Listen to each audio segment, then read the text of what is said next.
Perkenalkan, nama saya Cindy Jessi Retrantasino dengan NIM 22102178. Jadi di sini saya akan membuat video mengenai edukasi mitigasi bencana kebocoran bahan kimia.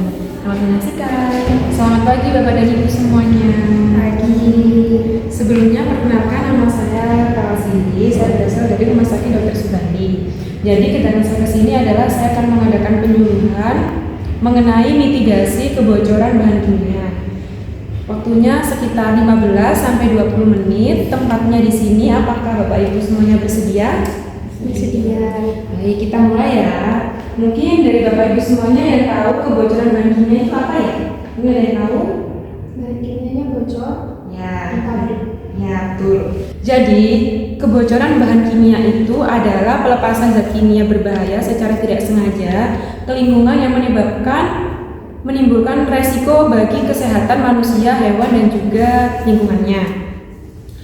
Dan juga untuk mitigasi itu sendiri. Mitigasi itu artinya upaya untuk mengurangi resiko dan dampak negatif dari suatu peristiwa atau bencana. Baik, selanjutnya yaitu potensi bahaya apa saja yang dapat ditimbulkan dari kebocoran bahan kimia. Yang pertama yaitu iritasi kulit dan mata. Yang kedua ada gangguan pernafasan karena kebocoran bahan kimia tadi. Yang ketiga ada keracunan. Selanjutnya ada resiko ledakan atau kebakaran, dan selanjutnya yaitu pencemaran lingkungan. Selanjutnya ada 3 hal yang perlu diperhatikan, yaitu prabencana, saat bencana, dan pasca bencana. Yang pertama, prabencana yang perlu diperhatikan yaitu kenali lingkungan. Yang pertama, kenali lingkungan. Kenapa sih kenali lingkungan itu penting?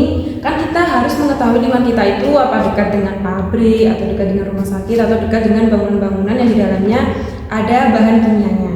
Jadi kita tuh harus waspada terlebih dahulu dengan kita mengenali lingkungan sekitar kita. Yang kedua yaitu ikuti edukasi dan sosialisasi. Jadi penting kayak kita sekarang ini mengikuti edukasi supaya kita lebih tahu dan mengetahui bagaimana bencana itu dapat terjadi di sekitar kita. Selanjutnya yaitu siapkan tas bencana. Apa saja sih yang ada dalam tas bencana? Yang pertama itu ada air minum, ada obat, ada pakaian ganti, dan ada benda-benda kebutuhan penting lainnya yang bisa kita masukkan di dalam tas bencana.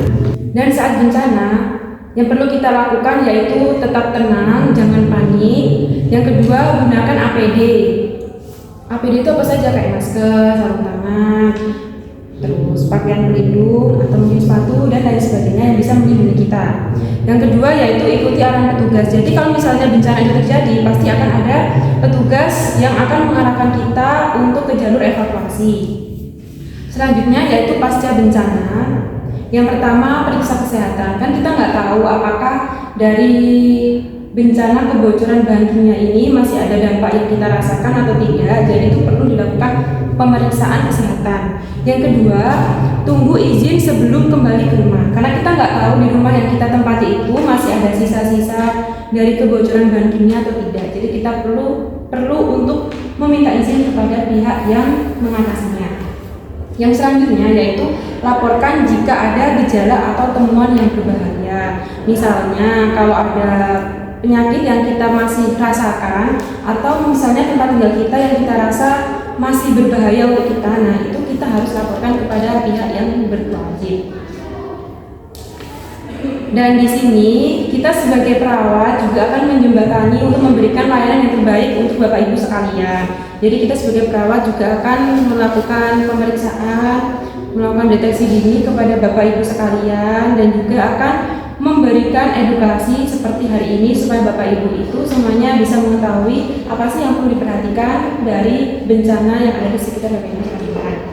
Mungkin dari apa yang saya jelaskan ada hal yang ingin ditanyakan mungkin? Nah, berarti sudah paham semua ya tentang mitigasi kebocoran bahan kimia ini. Baik, jika tidak ada ditanyakan, saya akan bertanya kepada Bapak Ibu sekalian. Mungkin ada yang tahu apa yang biasa kita lakukan untuk fase pra bencana? Ini ada yang tahu? Jadi yang pertama itu kita harus mengenali lingkungan kita, apakah kita tinggal di pabrik yang memungkinkan terjadinya kebocoran bahan kimia. Yang kedua, ikuti edukasi dan sosialisasi seperti saat ini. Dan yang ketiga, siapkan tas darurat bencana yang berisi air minum, obat, dan juga pakaian ganti. Baik, benar sekali ya untuk yang sudah menjawab tadi. Karena memang dirasa semuanya sudah paham, kita akan mengakhiri kegiatan kita pada hari ini. ini. Terima kasih untuk waktunya dan untuk perhatiannya. Sekian dari saya. Selamat pagi. Pagi.